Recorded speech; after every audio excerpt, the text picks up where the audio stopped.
कवच योजना का स्वागत करते हुए और कुंभवादी व्यवस्थाओं में आप सबने जो अपार सहयोग किया करता हूं। पुनः जनता जनार्दन की ओर से जय हिंद, जय भारत, भारत माता की। धन्यवाद अध्यक्ष महोदय। आप प्रशांत परोड़े आप कैसे खड़े हो गए थे? मुझे लगा मेरा नाम लिया आपने। 1853 में जब भारत में पहली बार रेल प्रारंभ हुई, तब से लेकर अब तक भारतीय रेलवे ने लंबी यात्रा तय की है। रेलवे देश के परिवहन का मुख्य आधार है, भारत की जीवन रेखा है और आर्थिक और सामाजिक विकास का महत्वपूर्ण हिस्सा भी है। अध्यक्ष महोदय, मैं उस प्रदेश से आता हूं जहां पर रेल का नेटवर्क का जाल ही नहीं है। बचपन में हम लोग गाना गाते थे, जुग जुग जुग आगी न गाड़ी, मामाच्या गावाला जाऊया, तूप रोटी खाऊया। ऐसा सपना देखते देखते बड़े हो गए, लेकिन हमारे सपने सपने ही रह गए। स्थिति ऐसी बेकार हो गई है कि टिकट और महंगाई के रहते यात्री को बहुत ही तकलीफ और परेशानी का सामना करना पड़ रहा है। वेटिंग का टिकट कंफर्म ही नहीं होता, जुर्माना लगाया जाता है। आम आदमी की जगह रहकर जरा सोचिए, उस बुलेट ट्रेन को उसको बुलेट ट्रेन चाहिए या समय पर पहुंचाने वाली ट्रेन चाहिए। पिछले कुछ दशकों में रेलवे ने बहुत कुछ महत्वपूर्ण प्रगति के आंकड़े पेश कर अपनी पीठ थपथपा नहीं सकते। हम लोग जापान, फ्रांस, जर्मनी जैसे देशों को बुलेट ट्रेनों के साथ में अगर कंपेयर करते हैं, गति और तकनीकी का विकास की तुलना करें तो अंतर साफ दिखाई देता है।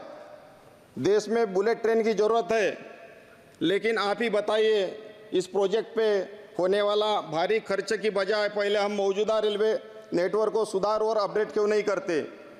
जहां ट्रेन घंटों लेट चलती है। सदस्य प्लीज। आवश्यक है कि हम पहले मौजूदा ट्रेनों की गति, सफाई संबंध समय की पाबंदी सुनिश्चित करें।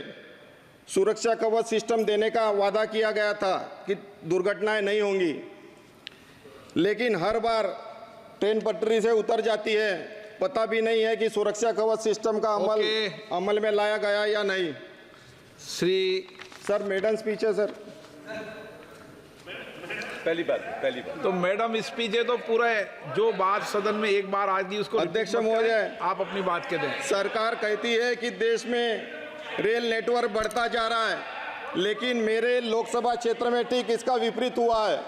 जब कांग्रेस की सरकार ने देश में ऑर्डिनेंस फैक्ट्री स्थापित की, एक फैक्ट्री भंडारा जिले में जवाहर नगर में लगाई गई। भंडारा रोड जवाहर नगर तक रेल पटरी बिछाई गई। फैक्ट्री से भंडारा रोड रेलवे स्टेशन तक मालगाड़ी चलती थी, लेकिन उसको बंद कर दिया गया। लेकिन मोदी सरकार के दूसरे कार्यकाल में 2022 में इस पटरी को लोगों का विरोध के बावजूद भी उखाड़ दिया गया। मेरी मांग है कि यह रेलवे पटरी का पुनः बिछाया जाना चाहिए। रीवा ट्रेन का स्टाफ है वो वर्टी स्टेशन में मंजूर किया गया, लेकिन अभी तक उसकी शुरुआत कहाँ तक गई है सरकार बताने का काम करे और जल्दी से जल्दी उसको शुरुआत करने की कोशिश करे। गोंदिया रेलवे स्टेशन का जो काम है वो बहुत ही धीमी गति से चल रहा है, उसको फास्ट करने का काम करे।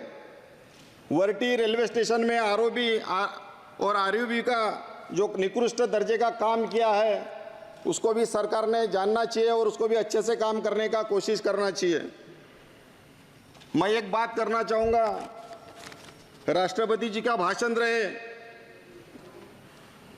उस पे जो चर्चा सत्र था और बजट की जो चर्चा सत्र है, इसमें सिर्फ धर्म और इमरजेंसी की ही बात की गई है। चलिए नमस्कार। बाकी के अपना ये नायडू धर्म और इमरजेंसी की बात की है। के अपना नायडू, क्या हम हिंदू नहीं है? इस देश में दूसरे धर्मों के लोग रहते नहीं है? विजन ऐसा होना चाहिए कि 100 से 150 साल के बाद में ये देश की लोक संख्या क्या होगी, उसके लिए खाने का इंतजाम, शिक्षा का, रोजगार का नियोजन करने का काम इसने सरकार ने करना चाहिए। सिर्फ हिंदू की बात नहीं करना चाहिए। मैं मोदी जी और आपके लिए कविता लाया हूं। सर कविता सुन लीजिए एक बार। के अपला नायडू सुन लिए बहुत, चलिए।